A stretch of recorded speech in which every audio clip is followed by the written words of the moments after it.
let's see what's arriving at the Milsurp Garage, shall we? A lump of paper.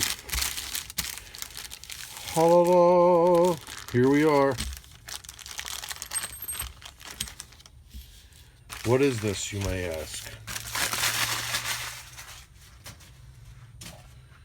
I'm going to tell you. So you know how we had these issues with the 1890, the Winchester 1890, where the hammer would drop from half cock, right? So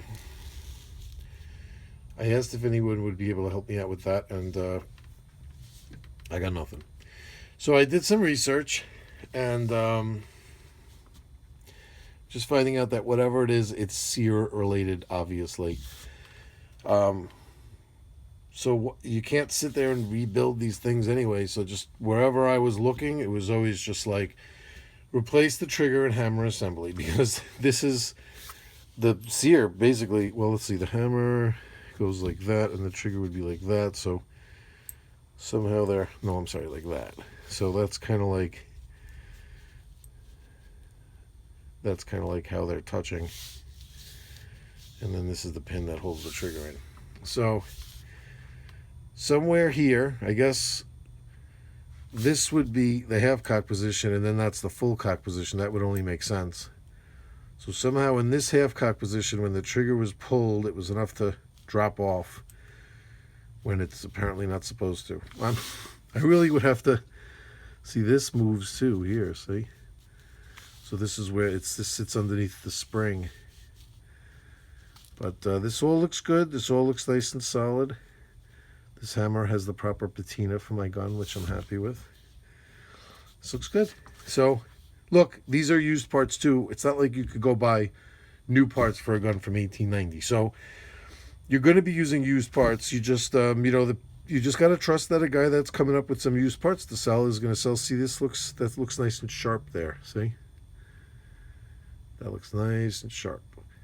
Doesn't look crazy worn. And these edges here too, they look nice.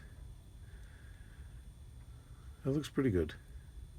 So we'll see what happens. Look, it was like $6. I mean, I couldn't go wrong. If the bidding would have gone up really high, I would have bailed. But for like $6 or $8 or whatever it was, and that's with shipping. So whatever it was I paid for it, it's worth a try just to give it a shot.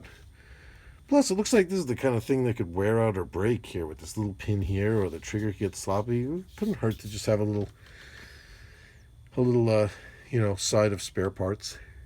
So what I'm going to do is I'm probably going to do a video where I have it apart. I'm not going to sit there and bore you guys with actually breaking it down. I'll probably just have a video where I have it apart and I have my old pieces out and we'll look and compare. And then I'll put it together, and hopefully the hammer will not drop on half cock and it'll function properly. Hopefully these are exactly the right parts. That's another thing too. You got to hope that they weren't different variations and you're like, oop, mine doesn't look exactly like this. So we'll see what happens. Stay tuned.